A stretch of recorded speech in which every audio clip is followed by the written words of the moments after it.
I have changed my mind. The other day I was upset at Dr. Henry Louis Gates Jr. for going off on police officers. But Dr. Gates was right. If I get carded by a police officer in my own house, he better leave once I've proven my identity. When police officers fail to recognize Henry Louis Gates in a canary yellow house in Cambridge, the social fabric in America has diminished. The foremost global scholar on African and African American history is led away in handcuffs by an officer who says that he will not apologize. A black man with a PhD is still just a nice guy. Attorney Jeffrey Cusic helps me through Goree Island for a Harvard professor next on Garrard McClendon Live.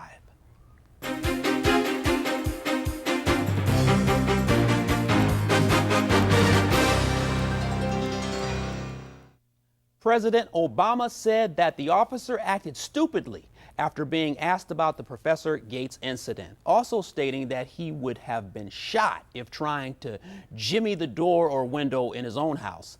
Having to prove who you are in your own house? Officers apprehend and arrest a Yale and Cambridge graduate. Henry Louis Gates Jr. is livid, and the Harvard professor gets shackled like a slave. What good is summa cum laude when you're not given the opportunity to prove your identity in Cambridge? Joining us now from the Tribune Tower is a scholar, lawyer, historian, and my favorite Wabash College and Penn Law School graduate, attorney Jeffrey Cusic. How you doing there, attorney? Good evening, Gerard. How are you? I'm doing pretty well. You know, let's talk about this thing. I think both of us have met Henry Louis Gates at one time of our lives or another. You know, is this a case of power, class, social malady, or just blatant racism, Jeffrey? Lead us off. I think it's an issue where the police use poor judgment. Now, there was no requirement that the policeman actually arrest Dr. Gates, even if he was acting in a way that was what the police claim was disturbing the peace. Yeah. There is judgment, there's discretion to be had on the part of the police officers. Yeah. Just as the prosecutor decided to drop the case once it was brought to him, the police could have used this discretion not to arrest Mr. Gates. You know, but I think it touches on a much more serious issue, and that is how we as blacks and whites in this country tend to talk past one another. And while Dr. Gates viewed the situation through the lens of African-American individual, the officer viewed the situation through the lens of a white individual who just so happened to be a policeman with power to handcuff Dr. Gates and take him away. And so when you take that in a macroscopic way, then you see how we in this country, one side black, one side white, tend to speak past one another. And I would say that if there is going to be an opinion poll taken about this incident, about which side do you agree with, you can believe that overwhelming majority of the blacks will side with Dr. Gates, and my guess is that an overwhelming majority of the whites will side with the officer. Woo! Now, Jeffrey, that's some pretty insidious language, man. I'm gonna need you to explain two things. When you talk about talking past a person, what does that mean?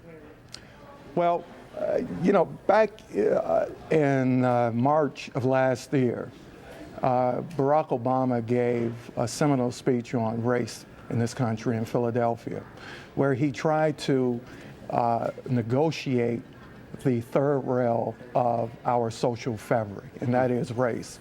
And he said that the Constitution was written to form a more perfect union, but it was crafted with the conflict of providing rights to all individuals, but also allowing slavery. Yeah. And so we today still face the issue of where race is a very conflicting issue in this society, and blacks see things a lot of times one way, and whites see things a lot of times the other way. You know, Attorney Cusic, here's the deal, though. When it comes to proving sexism, classism, or racism, isn't that a little difficult, though? Do we try to prove the ism, or do we try to prove something else? Well, you know, when you're talking about intent in the law, that there's a Latin term called mens rea, that the person have the intent to commit the crime that he's accused of. And you will, as a lawyer, any lawyer will tell you that the most difficult kind of criminal action to prove is the criminal action that requires the mens rea, the intent. Now, I'm not saying that, you know, racism is a crime where you have to prove intent in order to criminalize someone because of a racist act. But what I'm saying is that if you're talking about racism or sexism or whatever kind of ism, you have to, in order to prove it, you have to show or prove what's on the mind of the individual who's being accused. And it's very difficult to prove intent. You know, this is interesting because you're really bringing clarity here, because it's not always fair to just jump on the bandwagon of racism, because sometimes if it isn't racism and everyone's crying racism, it ends up being a situation where you're crying wolf. Whereas if you use that Latin term, which you just did, and you can prove the intent, then you've got a much stronger case. You know what, Jeffrey, hold tight. I'm looking at a comment here.